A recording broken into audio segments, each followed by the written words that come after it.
Hey guys, this is Denton Eaton with Green Again Irrigation, and I just wanted to do a quick video on drainage. We're gonna have some rain today, and I thought it was a good idea to kind of fill everybody in on what we see when we're talking to customers about drainage jobs.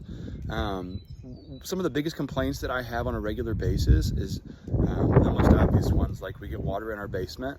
A lot of times with that, you might have larger issues at hand, but some of the simplest things that you can do that usually make a lot of difference is taking those downspouts and actually physically hooking corrugated pipe up to that downspout and burying it, and then daylighting it somewhere away from your house. Even if it's just 10 to 12 feet away from your foundation, that can really help a lot.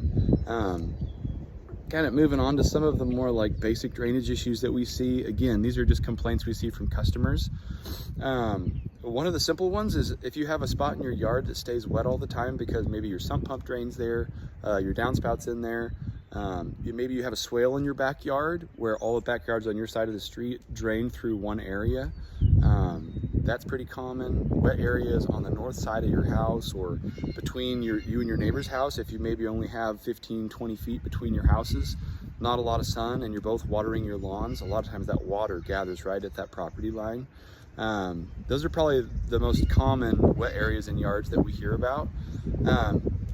In those situations, yes, bury your downspouts, bury your sump pump, take them out somewhere where it's not gonna just like saturate that area, or of course get water into around your foundation and get your basement wet.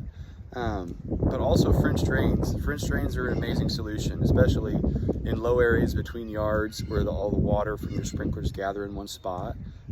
In swales, even if you live out in the country and you have a culvert under your driveway up front and that whole ditch along there stays wet and it's just kind of trapped, a French drain's not a bad idea to try to get that water moving and at least give it a place to go. We have some customers that do all of that stuff. So their side yards stay wet because it rains. They water a lot with their sprinklers, so do their neighbors. Their sump pump dumps there. Just kind of a lot of different things. And what they'll have us do is run a French drain down that whole property line. And then they'll have us bury the downspouts and the sump pump and run all of those into that same French drain. And then you have like a highway for water with those French drains. It's a bunch of gravel, a 4-inch corrugated pipe.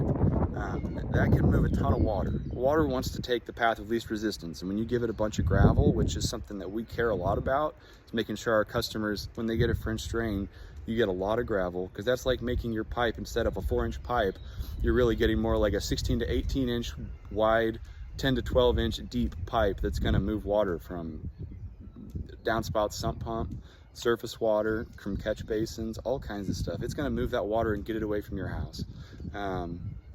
Someday in your seller's disclosure, you're going to have to write if you have foundation issues or you got water getting in your basement. It's nice to not have to worry about that seller's disclosure someday. If you get all that water away from your house first thing, you don't ever have to worry about it. So anyway, those are things that I hear a lot of. Oh, another thing is mosquitoes. A lot of times if you have wet areas in your yard, you're going to get a lot of mosquitoes, and nobody wants that. You want to barbecue in peace, not have to be hitting mosquitoes off the back of your neck.